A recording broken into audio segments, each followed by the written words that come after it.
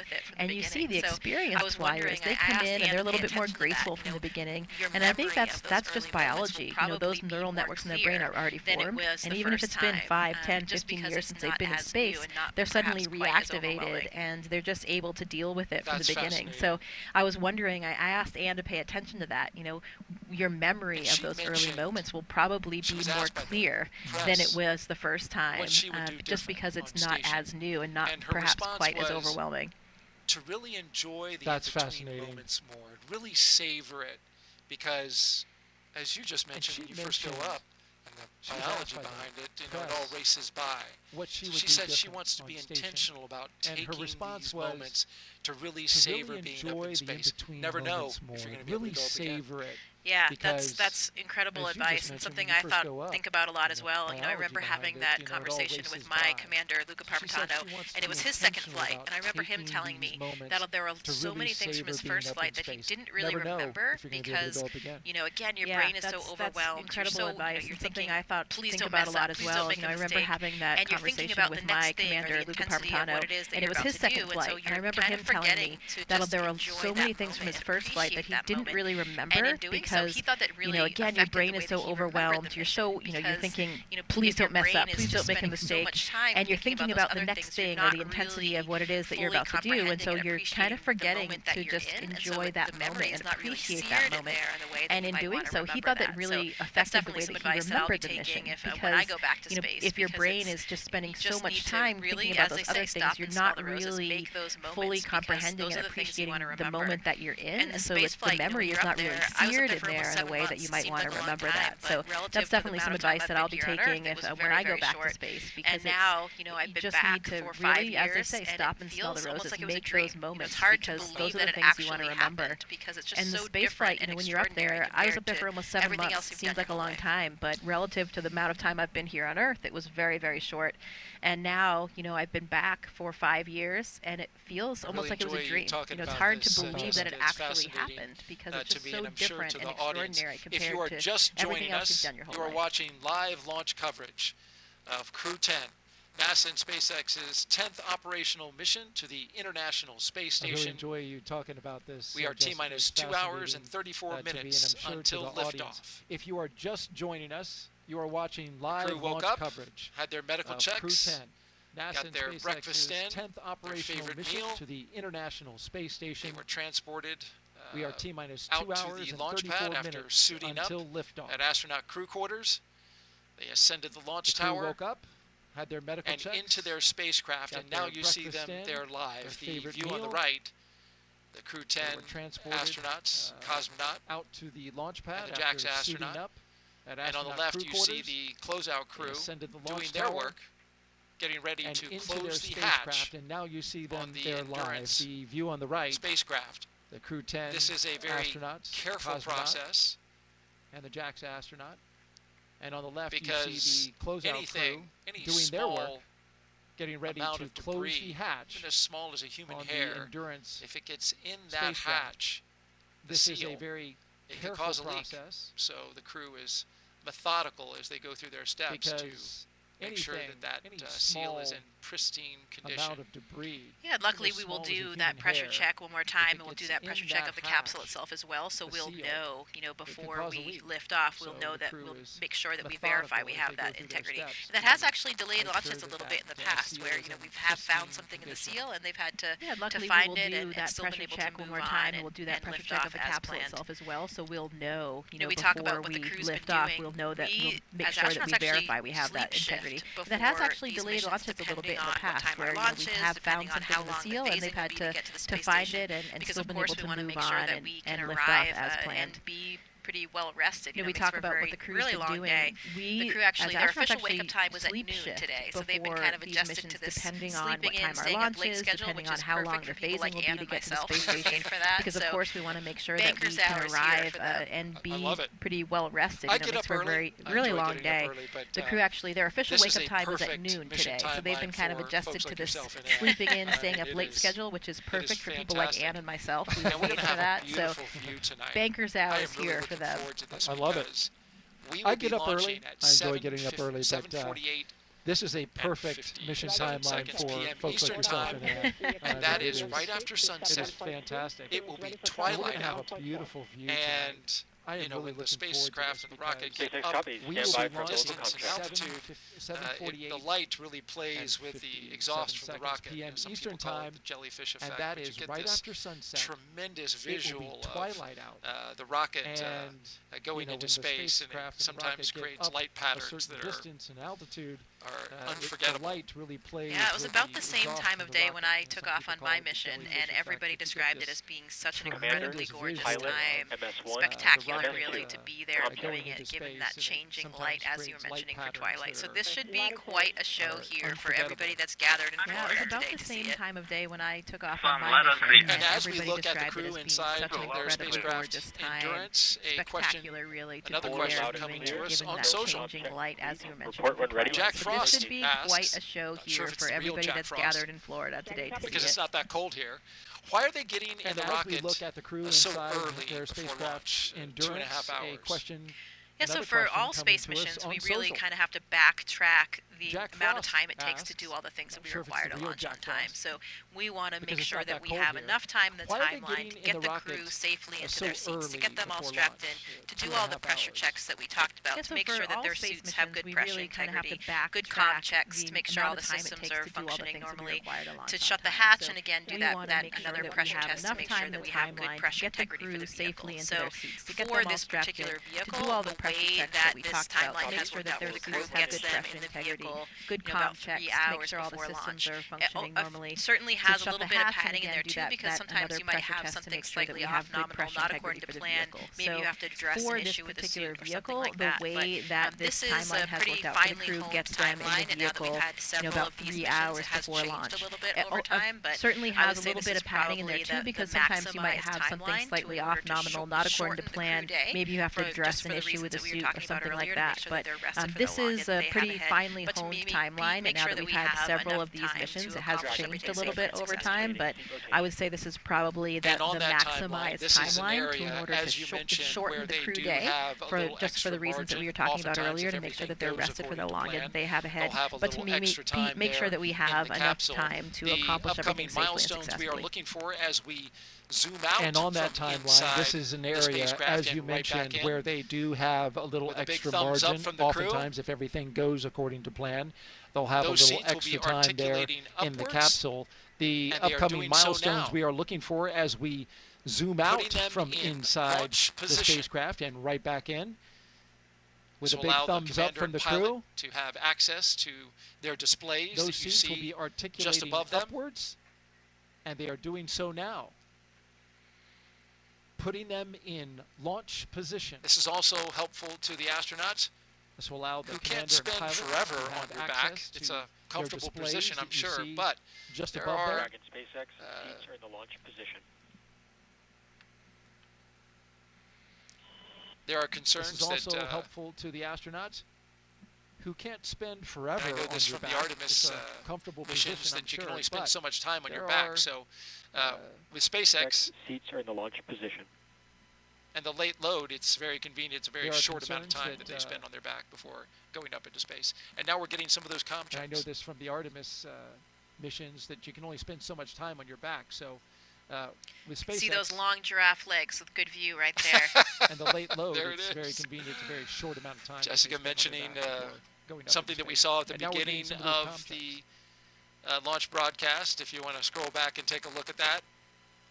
They have unofficial logo on their shirts. Right I believe they were wearing them in a press conference. They had their flight suits on, so I couldn't see underneath, but it was the same peach color that you showed, but it was basically a graphic of 3 giraffes and 1 panda, and each one of those animals was assigned one of the crew members, and Anne McClain got the panda. I believe they were wearing them in a press conference. The pandas are actually my favorite animal, from the time that I was a very small child, so I kind of like how that worked out, and certainly not short. She's 5'7", but there it is. There's the logo. The rest of her crew is exceptionally tall in the astronaut corps, so when Anne stands with them, she comes off a little bit more panda-like. From the time that I was a very small child, so I kind of like how that worked out, and certainly not short. I think she's 5'7", but there it is. There's the logo.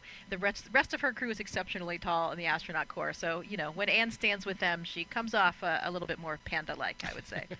So the next few milestones we should Dragon see. SpaceX, you are go for Section 2, suit leak check preparation. That's right, is suit leak check. This is the second of the day. So the next few milestones we should see. So you will, after Dragon that brief SpaceX, initial comm check, they will suit leak check. Section 2, and suit so leak you check will see preparation. the suits inflate. That's right, is suit They'll put their visors leak down. Check. This is the second of the day. And then when that is complete, they'll do a full complement of. So you will, after that communication brief checks initial with comm check, each they will one of the crew suit members. leak check. But right now it's suit so leak you check. will see the suits inflate. So they'll put their they're visors about down. to inflate. And then when that is complete, they'll do a full complement of communication checks with each one of the crew members. But right now it's suit leak check. So they are about to inflate.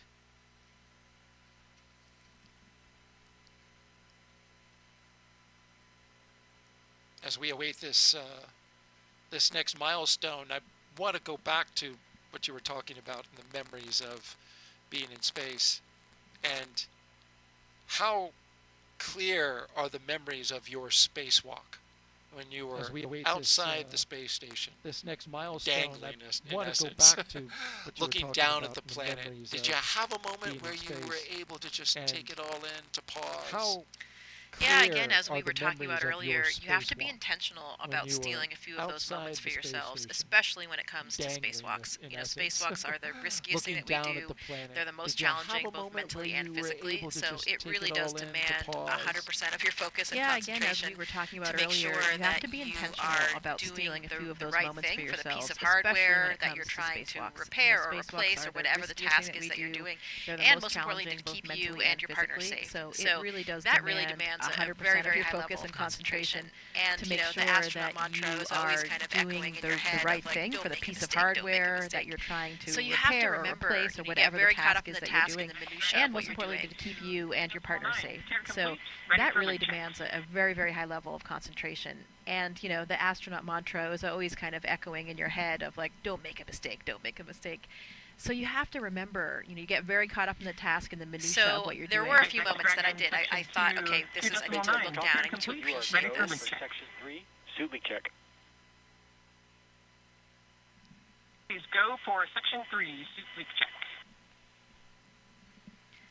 So there were a few moments that I did. I thought, okay, I need to look down. I need to And one of those moments was when I was actually in the foot restraint that we have that you really secures you in one position, and I was working with one of the batteries that we had, and Christina was below me, and as I looked down, I saw the view. We were actually coming over those Patagonia ice fields that I was describing earlier, which is one of my favorite spots, and I remember seeing that and just waiting for a second and thinking, okay, wow, this one of the batteries pretty extraordinary. And you know, Christina was below me, that first moment and as I looked down, I saw the view. We were actually coming over those Patagonia ice fields that I was describing earlier, which is one of my favorite spots. Certainly different than the way that we train in the pool, where you see the bottom of the pool. Okay, wow, and that pretty extraordinary. It's really, of course, that first moment you come out of the hatch as well, when you see your boots below you, and then nothing else until Earth. That's certainly different than the way that we train in the pool, where you see the bottom of the pool. I remember as well, Christina and I were under the airlock. We had a moment,